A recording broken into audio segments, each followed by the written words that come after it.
السلام علیکم۔ آج منگل ہے، مئی کی 19 تاریخ۔ میں ہوں خالد حمید، خبروں کے ایک بلیٹن کے ساتھ۔ امریکہ کے صدر ڈونلڈ ٹرمپ نے اعلان کیا ہے کہ ایران پر مجوزہ امریکی حملہ عارضی طور پر مؤخر کر دیا گیا ہے۔ انہوں نے کہا کہ یہ فیصلہ تمیم بن حمد الثانی، محمد بن سلمان اور محمد بن زید ال نہیان کی درخواست پر کیا گیا، کیونکہ اس وقت ایران اور امریکہ کے درمیان اہم سفارتی مذاکرات جاری ہیں۔ صدر ٹرمپ کے مطابق خلیجی قیادت کو امید ہے کہ مذاکرات کے نتیجے میں ایسا معاہدہ طے پا سکتا ہے جو نہ صرف امریکہ اور مشرق وسطیٰ بلکہ عالمی سطح پر بھی قابل قبول ہو۔ ان کا کہنا تھا کہ اس ممکنہ معاہدے کا بنیادی مقصد ایران کو جوہری ہتھیار حاصل کرنے سے روکنا ہے۔ امریکی صدر نے بتایا کہ انہوں نے امریکی فوج اور اعلیٰ عسکری قیادت کو بھی ہدایت کی ہے کہ فی الحال ایران پر حملہ نہ کیا جائے، تاہم اگر مذاکرات ناکام ہوئے تو امریکہ کسی بھی وقت بڑے پیمانے پر کارروائی کے لیے تیار رہے گا۔ واشنگٹن میں گفتگو کرتے ہوئے ٹرمپ نے مزید کہا کہ حملہ صرف 2 سے 3 دن کے لیے مؤخر کیا گیا ہے، کیونکہ انہیں ایران کے ساتھ معاہدے کے امکانات روشن دکھائی دے رہے ہیں۔ ان کا کہنا تھا کہ اگر ایران کو ایٹمی ہتھیاروں سے دور رکھنے کا مقصد مذاکرات کے ذریعے حاصل ہو جائے تو یہ فوجی کارروائی سے بہتر راستہ ہوگا۔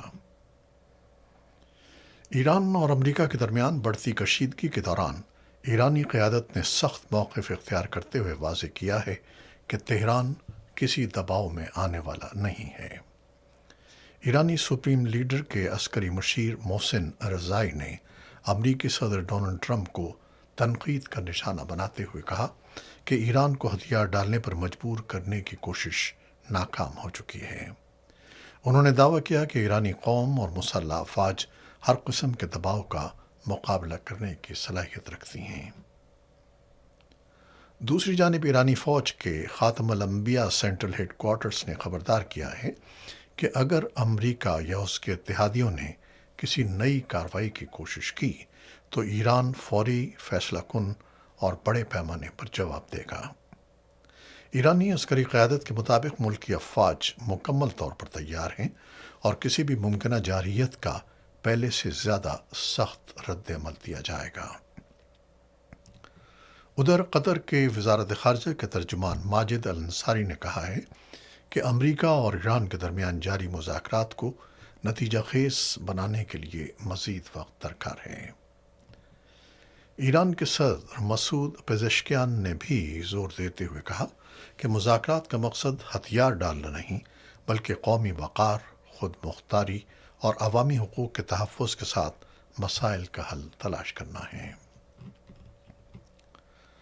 لبنان کی وزارت صحت کے مطابق مارچ کے آغاز سے جاری اسرائیلی حملوں میں ہلاکتوں اور زخمیوں کی تعداد میں مسلسل اضافہ ہو رہا ہے۔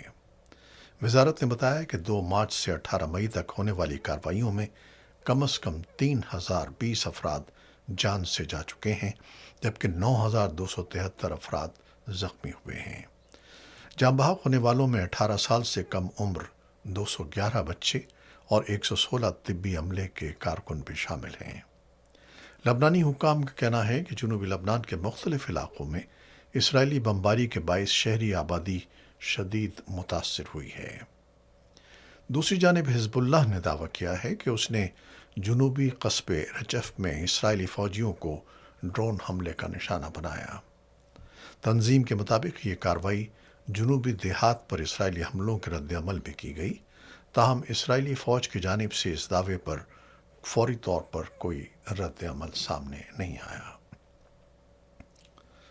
غزہ کے لیے امدادی سامان لے جانے والے بین الاقوامی فلاٹیلا کو اسرائیلی افواج کی جانب سے روکنے کے بعد عالمی سطح پر شدید رد عمل سامنے آیا ہے۔ منتظمین کے مطابق مشرقی بحیرہ روم میں متعدد کشتیوں کو بین الاقوامی پانیوں میں روکا گیا، جبکہ کئی انسانی حقوق کے کارکنوں کو حراست میں لیے جانے کی اطلاعات بھی موصول ہوئی ہیں۔ پاکستان سمیت 10 ممالک نے مشترکہ بیان جاری کرتے ہوئے اسرائیلی کارروائی کی مذمت کی ہے۔ اس بیان میں ترکی، بنگلہ دیش، برازیل، کولمبیا، انڈونیشیا، اردن، لیبیا، مالدیوز اور اسپین بھی شامل ہیں۔ وزرائے خارجہ نے اس اقدام کو ایک پرامن انسانی مشن کے خلاف کارروائی قرار دیتے ہوئے کہا کہ فلوٹیلا کا مقصد غزہ میں جاری انسانی بحران کی جانب دنیا کی توجہ مبذول کرانا تھا۔ منتظمین کے مطابق 50 سے زائد کشتیوں پر مشتمل یہ قافلہ گزشتہ ہفتے مارمریس سے روانہ ہوا تھا، جبکہ اسرائیلی فورسز نے قبرص کے قریب بین الاقوامی پانیوں میں کارروائی شروع کی۔ اس کے باوجود کچھ کشتیوں نے غزہ کی جانب سفر جاری رکھا۔ مشترکہ بیان میں شریک ممالک نے زیر حراست تمام کارکنوں کی فوری رہائی، ان کے حقوق کے احترام اور انسانی مشنز کے تحفظ کا مطالبہ کیا۔ ساتھ ہی عالمی برادری سے اپیل کی گئی کہ وہ شہریوں اور امدادی سرگرمیوں کے تحفظ کے لیے مؤثر اقدامات کرے اور بین الاقوامی قوانین کی خلاف ورزیوں پر جواب دہی یقینی بنائے۔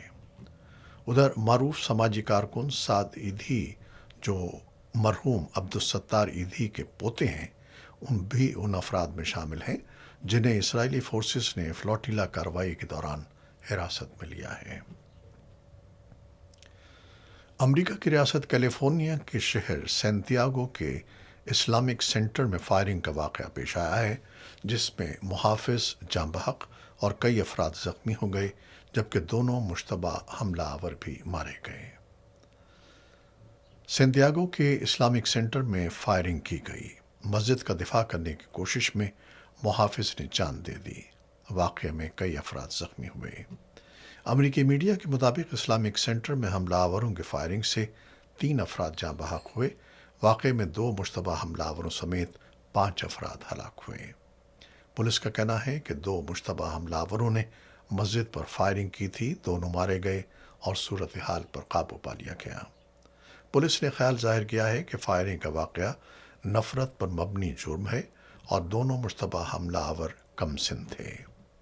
واضح رہے کہ سینتیاگو کے اسلامک سینٹر میں فائرنگ کی گئی وہ علاقے کا سب سے بڑا اسلامی مرکز ہے، اور نہ صرف یہاں 5 وقت کی نمازیں ادا کی جاتی ہیں اور 5000 نمازی جمع ہو سکتے ہیں، بلکہ یہاں سیمینار اور دیگر مذہبی تقاریب بھی منعقد کی جاتی ہیں، اور الراشد اسکول بھی اسی مرکز میں قائم ہے۔ مسجد انتظامیہ نے تصدیق کی ہے کہ فائرنگ سے محافظ مارا گیا ہے، تاہم اس کی شناخت ابھی سامنے نہیں لائی گئی۔ مسجد کے پیش امام طہا حسنی نے بتایا کہ حملہ آور کی فائرنگ سے بچے محفوظ رہے۔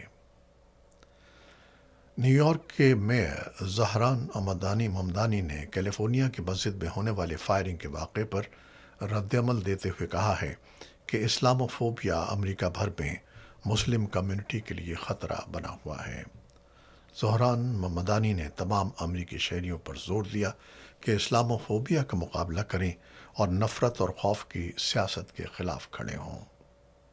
دوسری جانب امریکی صدر ڈونلڈ ٹرمپ نے کیلیفورنیا کی مسجد میں فائرنگ کے واقعے کی مذمت کرتے ہوئے اسے تشویشناک قرار دیا ہے۔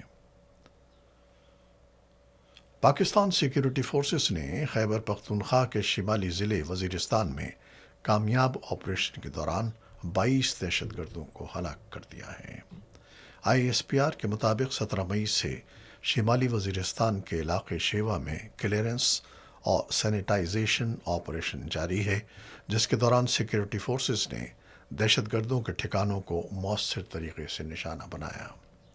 بیان میں کہا گیا ہے کہ گزشتہ 24 گھنٹوں کے دوران فتنۃ الخوارج سے تعلق رکھنے والے 22 دہشت گرد مارے گئے، جبکہ ان کے قبضے سے اسلحہ اور گولہ بارود بھی برآمد ہوا۔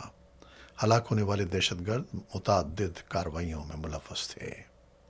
آئی ایس پی آر کے مطابق شواہد سے یہ بھی ظاہر ہوا ہے کہ دہشت گردوں نے مقامی آبادی کو دھمکیوں اور جبر کے ذریعے اپنے کنٹرول میں رکھا ہوا تھا، اور نقل و حرکت کے لیے شہریوں کو انسانی ڈھال کے طور پر استعمال کیا جاتا رہا، جس سے عام شہریوں کی زندگیوں کو شدید خطرات لاحق تھے۔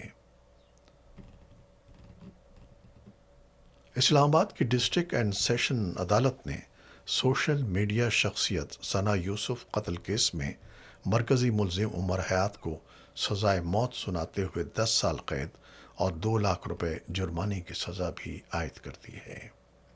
کیس کی سماعت ایڈیشنل ڈسٹرکٹ اینڈ سیشن جج افضل مجوکا نے کی، جہاں مقتولہ کے والدین بھی عدالت میں موجود تھے۔ عدالت نے محفوظ فیصلہ سناتے ہوئے ملزم کو قتل کا مجرم قرار دیا۔ یاد رہے کہ چند ہفتے قبل ثنا یوسف کو اسلام آباد میں ان کے گھر پر فائرنگ کر کے قتل کر دیا گیا تھا۔ بعد ازاں پولیس نے فوری کارروائی کرتے ہوئے ملزم کو فیصل آباد سے گرفتار کیا تھا۔ حکام کے مطابق ملزم نے ابتدائی تفتیش میں جرم کا اعتراف بھی کر لیا تھا۔ اسلام آباد میں 26 نمبر چنگی کے مقام پر پاکستان تحریک انصاف کے رہنماؤں کو اڈیالہ جیل جانے سے روکنے کے لیے رکاوٹیں لگا کر راستہ بند کر دیا گیا ہے۔ اسلام آباد پولیس نے 26 نمبر چنگی کے دونوں اطراف کنٹینرز کھڑے کر دیے ہیں، جس کے باعث اسلام آباد سے ایئرپورٹ جانے والی سڑک پر شدید ٹریفک جام ہو گیا ہے۔ گاڑیوں کی قطاریں لگ گئی ہیں، جبکہ ایمبولینسز بھی ٹریفک میں پھنس گئی ہیں۔ راستہ بند ہونے اور شدید گرمی کے باعث شہریوں کو مشکلات کا سامنا ہے۔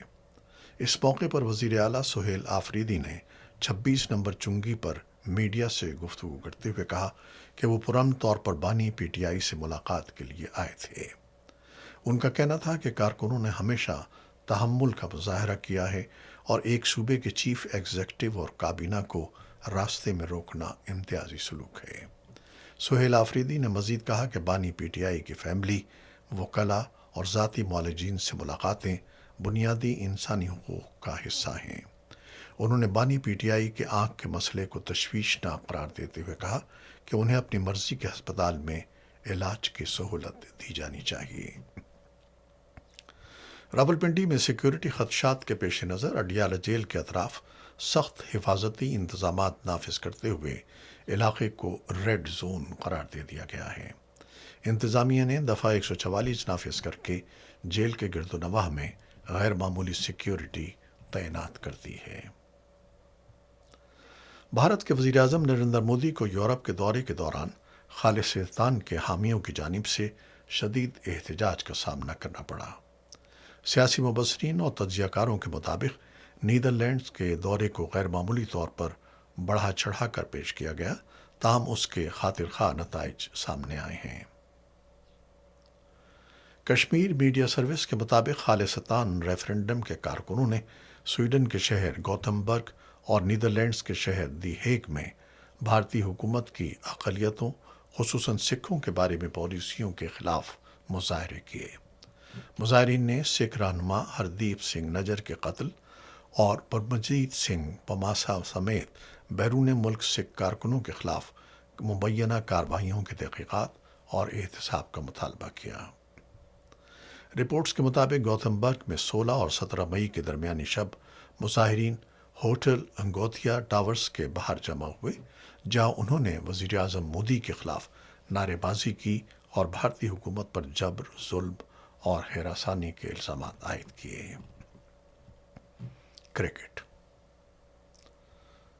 بنگلہ دیش کے خلاف دوسرا ٹیسٹ میچ سنسنی خیز مرحلے میں داخل ہو گیا ہے۔